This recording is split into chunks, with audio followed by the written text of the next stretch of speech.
शायद किसी छोटी यूनिवर्सिटी में मौका मिल जाए। नहीं, मुझे नहीं पढ़ना, इसकी कोई जरूरत नहीं है, आप परेशान मत होइए। परेशान मत हो, ये नंबर्स वगैरह से कुछ नहीं होता।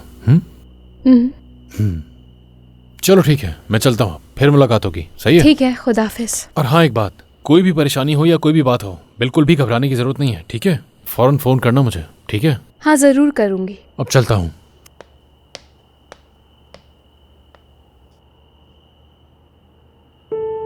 ये तुम्हारा है? हाँ, ये नवेरा साहिबा ने खरीद कर दिया है। बहुत प्यारा है ये।